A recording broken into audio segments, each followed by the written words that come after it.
러시아의 대문호 톨스토이의 단편 가운데 사람에게 얼마만큼의 땅이 필요한가라는 이야기가 있습니다. 파홈이라는 농부는 가난한 생활을 하면서 늘 땅만 많으면 걱정이 없을 텐데 라고 생각합니다. 기회가 있을 때마다 더 넓은 땅을 얻으려 하지만 만족하지 못하고 더 큰 땅을 원합니다. 어느 날 바시키르족이 그에게 아주 특별한 제안을 합니다.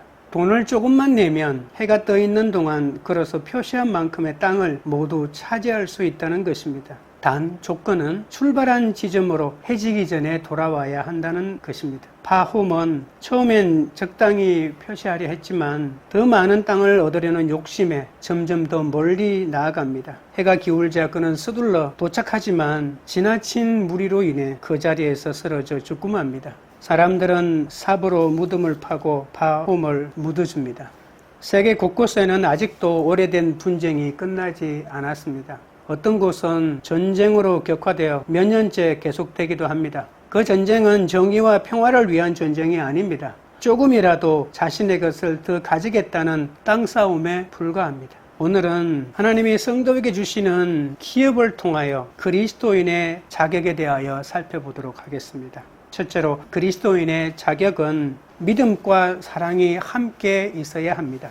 15절 16절입니다. 이로 말미암아 주 예수 안에서 너희 믿음과 모든 성도를 향한 사랑을 나도 듣고 내가 기도할 때에 기억하며 너희로 말미암아 감사하기를 그치지 아니하고. 바울의 기도는 단순한 습관이 아니라 에베소 교회의 소식을 듣고 하나님께 감사하면서 기도하고 있습니다.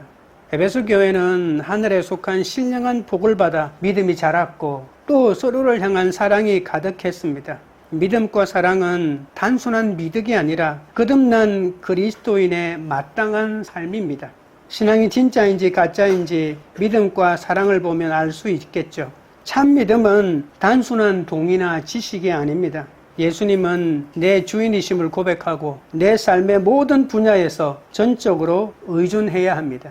주님을 향한 참된 믿음은 반드시 형제 사랑으로 드러나야 합니다. 요한일서 4장 20절에 누구든지 하나님을 사랑하느라 하고 그 형제를 미워하면 이는 거짓말하는 자니 보는 바 그 형제를 사랑하지 아니하는 자가 보지 못하는 바 하나님을 사랑할 수 없느니라고 했거든요. 보이는 형제를 사랑하지 않으면서 보이는 하나님을 사랑한다고 하는 것은 속임수에 불과한 것입니다. 그리스도 안에 있으면 그리스도에게 끌리고 공동체 지체들을 사랑의 눈으로 볼 수밖에 없는 겁니다. 내가 선호하는 성도만 가까이 하는 것은 사랑이 아니죠.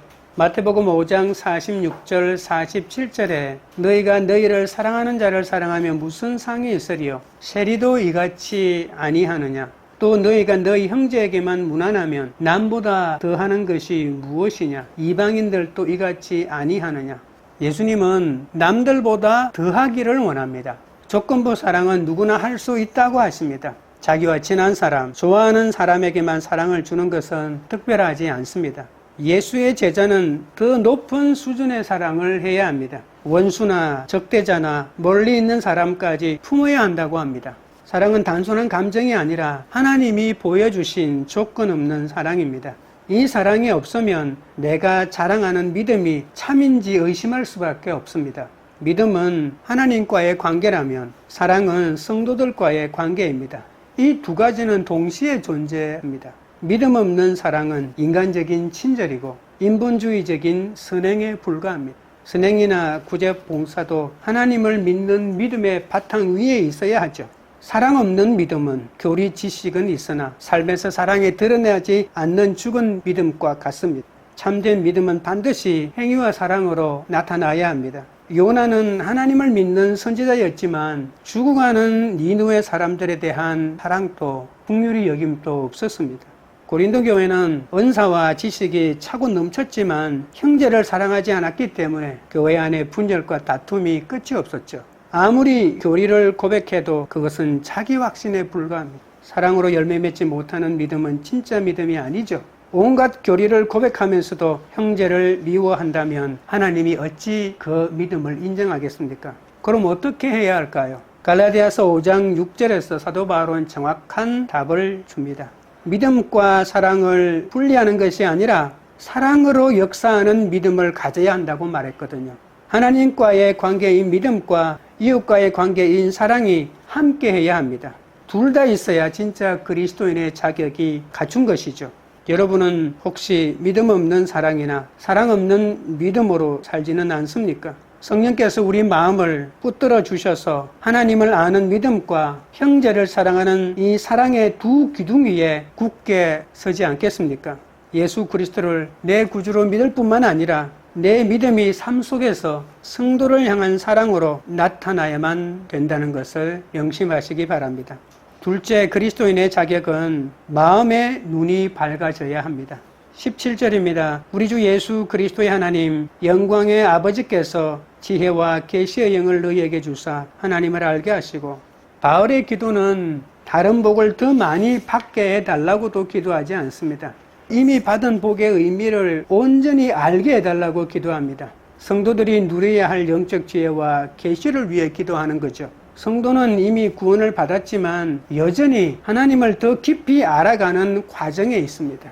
기도의 대상을 우리 주 예수 그리스도의 하나님 영광의 아버지라고 합니다. 기도는 하나님이 누구인지를 깊이 인식하는 데서부터 시작합니다. 성도들은 지혜와 계시의 영을 받아 거룩함으로 자라기 위해서는 하나님을 참되게 알아야 하죠. 하나님을 참되게 모르는데 내 믿음이 자라난다. 그건 반드시 나중에 더 큰 실수를 하게 되어 있습니다. 지식은 단순히 인지적인 지식이 아니라 성령을 통한 체험적이고 인격적인 깨달음으로 가야 합니다. 그러니 지혜와 계시의 영이라고 하는 것은 결국은 성령 아니겠습니까? 성령은 진리의 영이자 계시를 주시고 또 말씀으로 성도를 가르치는 교사 아닙니까? 성령을 받아야만 하나님을 깊이 아는 거죠. 성령으로 인치심을 받은 성도는 더욱 성령을 달라고 기도해야 합니다. 성령의 조명을 받아야만 하나님의 부르심과 기업과 능력을 알 수 있습니다. 신앙생활을 할 때 가장 위험한 것은 현재 나의 영적 상태에 만족하는 것입니다. 바울은 성령의 이러한 사역에 대한 확신 때문에 계속 기도했던 것이죠. 우리는 하나님을 알지만 여전히 모르는 것이 더 많다는 것을 명심하셔야 합니다. 내 영적 무지와 부족을 자각하고 하나님 알기를 간절히 구할 때 성령이 내 신앙의 진보를 허락하십니다. 18절입니다. 너희 마음의 눈을 밝히사 그의 부르심의 소망이 무엇이며 성도 안에서 그 기업의 영광의 풍성함이 무엇이며. 마음의 눈은 영적 통찰력이자 믿음의 시각입니다. 눈으로 보는 세상과 달리 마음으로 보는 능력이 있어야 합니다. 단순한 지식이나 학문적 이해가 아니라 하나님과 영적 진리를 직접 보고 깨닫는 능력이죠. 이 영적 통찰력은 성령께서 하나님의 뜻과 부르심과 구원의 소망과 영광을 체험적으로 깨닫게 하는 능력이기도 합니다. 우리는 영원한 가치와 소망을 보는 눈이 있어야 합니다. 세상의 외적 현실만 보는 것이 아니라 하나님의 계획을 보고 또 영원한 소망을 보는 눈이 있어야 합니다. 영적 통찰력이 없으면 하나님의 소망과 영광을 못 보는데 어떻게 세상을 거부하고 하나님 나라를 추구하며 따라갈 수 있겠습니까? 고린도후서 4장 18절처럼 보이는 것보다 보이지 않는 영원한 것에 더 집중해야 합니다. 부르심의 소망은 죄와 사망에서 건져내신 하나님의 은혜 아닙니까? 장차 완성될 영화로운 구원이기도 합니다.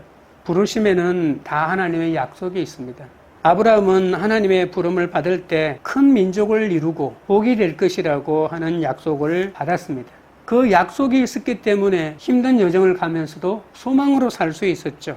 하나님은 여러분을 부르셨습니다. 그 말은 여러분에게도 하나님의 약속이 있다는 겁니다. 나를 부르신 그 하나님은 그 약속을 반드시 이루어 주십니다. 그 약속을 믿고 소망 가운데 인내할 수 있는 거죠. 하나님의 진리를 깨닫기 위해 마음의 눈인 영적 통찰력이 열리고 밝아져야만 이 소망을 붙들고 나아갈 수가 있는 거죠. 믿음은 현재형이라고 하면 소망은 미래형으로 주어지는 거거든요. 미래에 보이지 않는 것을 소망해야 되기 때문에 이것은 강력한 영적 통찰력이 있어야만 가능합니다. 눈에 보이지 않는 더 먼 것들을 볼 수 있는 시각이 있어야 한다는 것이죠. 성령의 조명을 받고 하나님의 부르심의 소망, 그리고 그 기업의 영광, 그리고 그 능력의 지극히 크심을 그때서 비로소 알 수 있습니다. 하나님이 우리를 부르신 것은 아무 목적 없이 그냥 되는 대로 부른 것이 아닙니다. 그 부르심에는 반드시 소망이 있습니다. 우리는 풍성하고 다양한 결과를 기대하면서 그것을 마치 현재 이루어진 것처럼 누려야 합니다. 하나님은 예수 그리스도의 것으로 그리스도와 더불어 깊은 사귐을 갖도록 우리를 불렀습니다. 그리스도를 알고 그리스도를 사랑하고 순종하고 섬기며 그리스도와 함께 이 현재의 고난을 뛰어넘어 앞으로 나타날 영광을 바라보는 것이죠. 그러면 우리는 그 삶에서 하나님의 기업의 영광을 보게 됩니다. 기업이라고 하는 말은 헬라어로 클레로노미아라고 합니다. 하나님이 성도에게 주시는 유산이나 상속을 말합니다. 구약에서는 하나님이 약속으로 주신 가나안 땅이 이스라엘의 기업이었죠. 신약에서 기업은 단순히 물질적인 땅이 아니라 하나님 자신, 하나님의 나라, 영원한 생명, 그리스도 안에서 누리는 모든 영적 복을 일컫는 말입니다. 하나님의 부르심이 그리스도인의 삶의 시작이라면 하나님의 기업은 그 삶의 끝이라고 볼 수 있습니다. 단순히 천국이라고 하는 장소를 말하는 것이 아니라 하나님과 누리는 영원한 교제입니다. 주님이 다시 오실 때 나타날 완전한 회복과 영화, 그것이 우리의 영원한 기업 아니겠습니까? 하나님의 임재와 거룩한 아름다움으로 빛날 것입니다. 부족하거나 제한되지도 않고 하나님의 영광에 동참하여 주님과 영원한 교제를 나누고 완전한 회복을 누리는 것이니 이 기업과 견줄 만한 기업이 세상에 어디 있습니까? 그리고 이 기업은 장차 누릴 미래의 소망일 뿐만이 아니라 이미 성령 안에서 보증을 받은 썩지도 않고 쇠하지도 않는 현실적인 실체입니다. 성령이 우리의 찬란한 미래 기업에 대한 보증을 해주셨기 때문에 우리는 현세에서도 그 하나님의 기업으로서의 영광을 누려야 한다는 것입니다. 이 기업의 영광을 안다면 자신의 상황과 세상의 기준을 넘어 하나님이 주신 유산의 영광스러움과 충만함을 마음의 눈으로 깨달을 수 있습니다. 19절입니다. 그의 힘의 위력으로 역사하심을 따라 믿는 우리에게 베푸신 능력의 지극히 크심이 어떠한 것을 너희로 알게 하시기를 구하노라. 하나님의 부르심이 처음이고 하나님의 기업이 마지막이라면 그 중간에 하나님의 능력이 있다는 겁니다.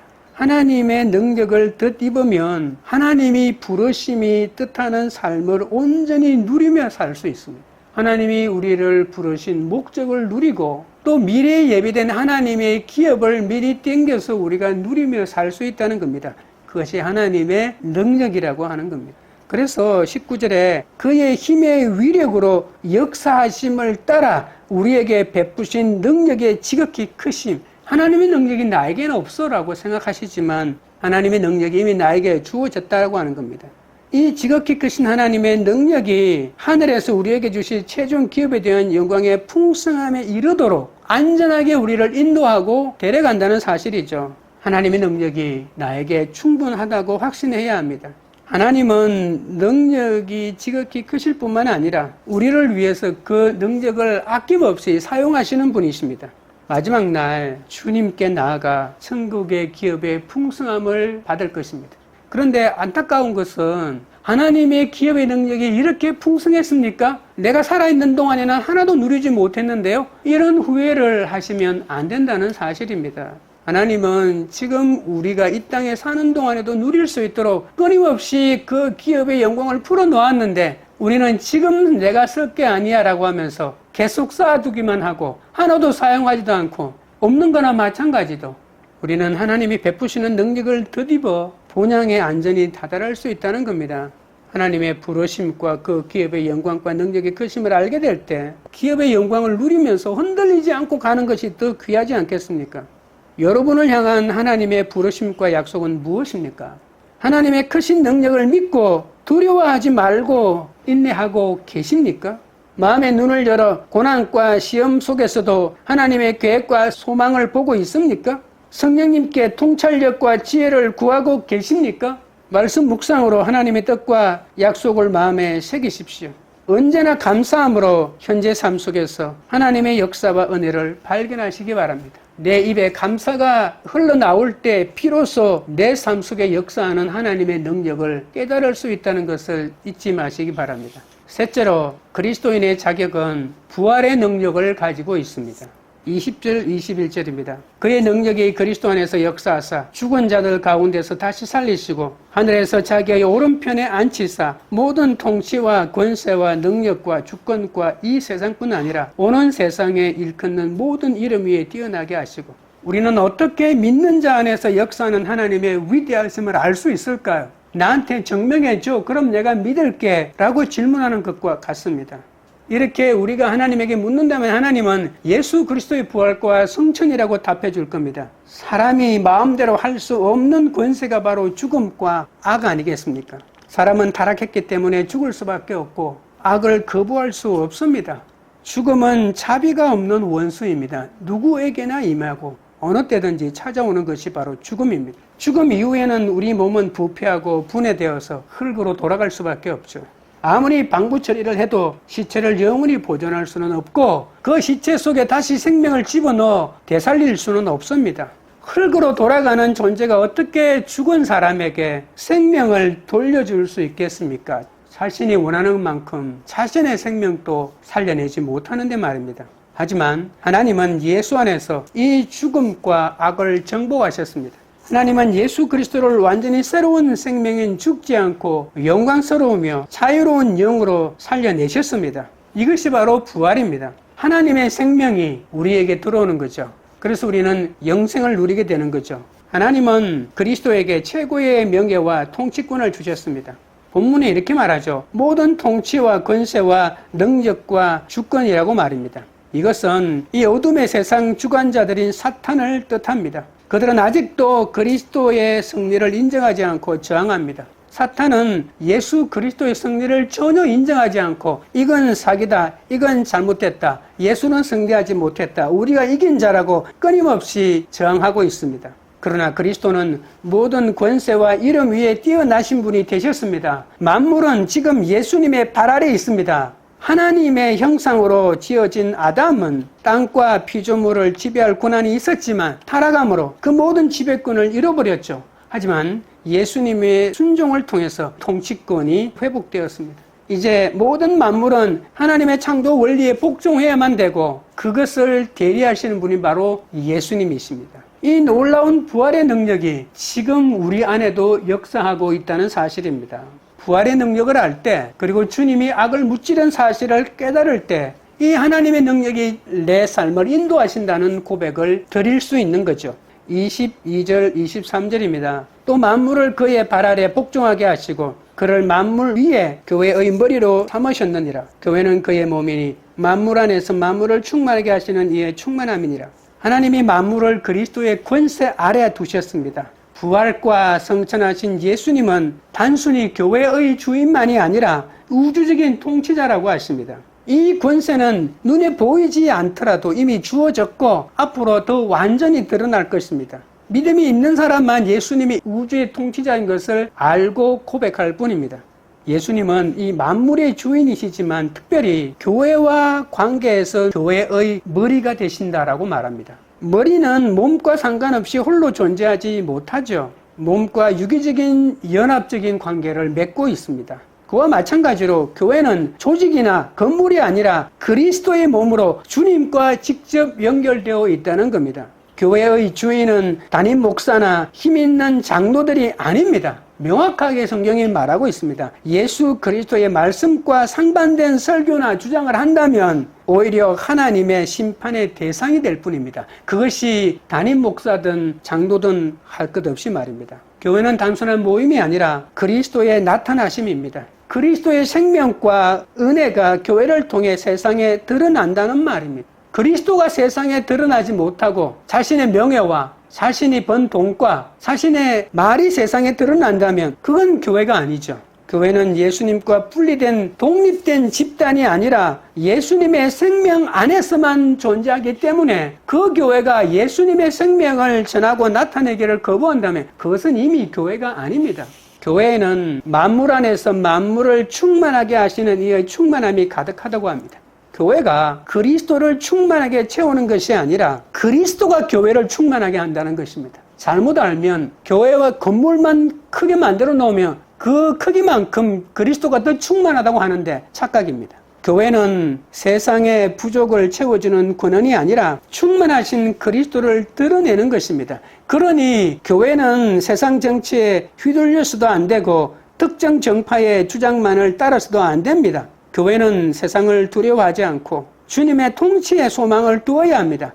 말씀에 어긋나서 잘못된 것은 누구든지 권력자든 아니든 상관없이 스슬퍼렇게 하나님의 말씀을 선포하는 것이 교회의 역할입니다. 교회는 하루속히 B급 세상 정치와 단절하고 오직 그리스도의 말씀만을 선포해야 합니다. 그래야 이 땅에 그리스도가 드러날 것입니다. 교회는 건물이나 조직이 아니라 머리 대신 그리스도와 연결된 살아있는 몸이라는 사실을 명심해야 합니다. 머리의 뜻을 따를 때 교회가 온전해질 수 있는 것이죠. 하나님의 말씀은 내팽개치고 자신의 뜻과 자신의 목소리가 교회를 지배하게 된다면 그것은 사탄의 회중에 불과합니다.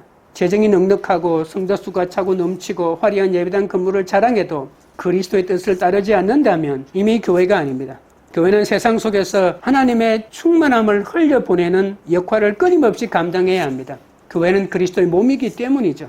그래서 그리스도는 그 교회를 손수 이끌어 가십니다. 그리스도의 몸인 교회에 접붙여서 예배와 양육과 교제와 섬김의 구조 속에 거하는 것이 마땅히 그리스도를 향한 하나님의 통치를 받는 것이지만, 그러나 무엇보다도 교회는 열방이 돌아와 주께 예배하는 그날까지 선교의 사명을 감당해야 합니다. 그리스도가 이끄시는 교회에는 당연히 그리스도의 말씀을 전하는 사명이 있겠죠. 말씀을 깨닫고 적용하고 세상의 빛과 소금으로 살아가는 그 모든 이유는 예수를 전하기 위해서 아니겠습니까? 하나님께서 지상교회에 위임하신 모든 족속으로 제자 삼는 것은 교회의 존재의 목적입니다.